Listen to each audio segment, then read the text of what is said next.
خب سلام بچه‌ها، امیدوارم حالتون خوب باشه. با اومدن فصل تابستون میخوام آموزش این کرم برنزه کننده رو بهتون بگم.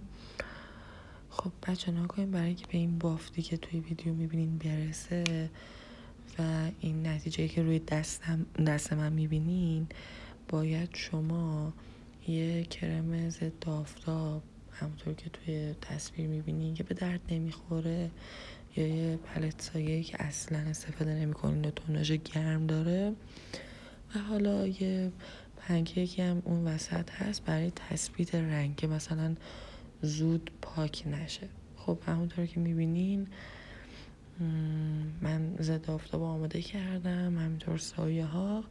ضد آفتاب میریزم توی یه حالت درمانند، چون از قبل نمونهشو کامل آماده کردم.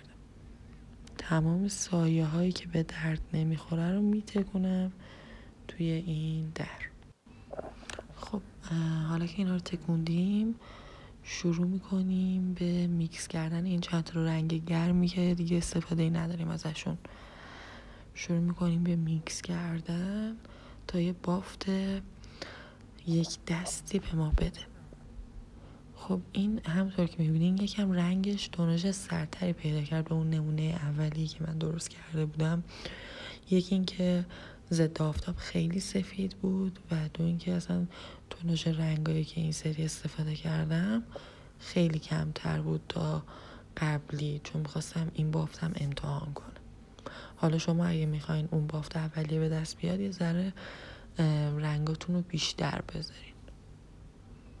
خب همونطور که میبینیم میریم برای تست و توی اولین حرکت تغییر رنگ به خوبی مشهوده. خب این ایده‌ای بود که من میخواستم کرم ژل برنز کننده سفارش بدم، ولی چون به تعطیلات میخورد و نمیتونستم صبر کنم، گفتم این روش خونگی رو امتحان کنم. امیدوارم که لذت برده باشین و اینکه تغییر رنگ رو میبینین همونطور که هست و اینکه میبینمتون. خداحافظ.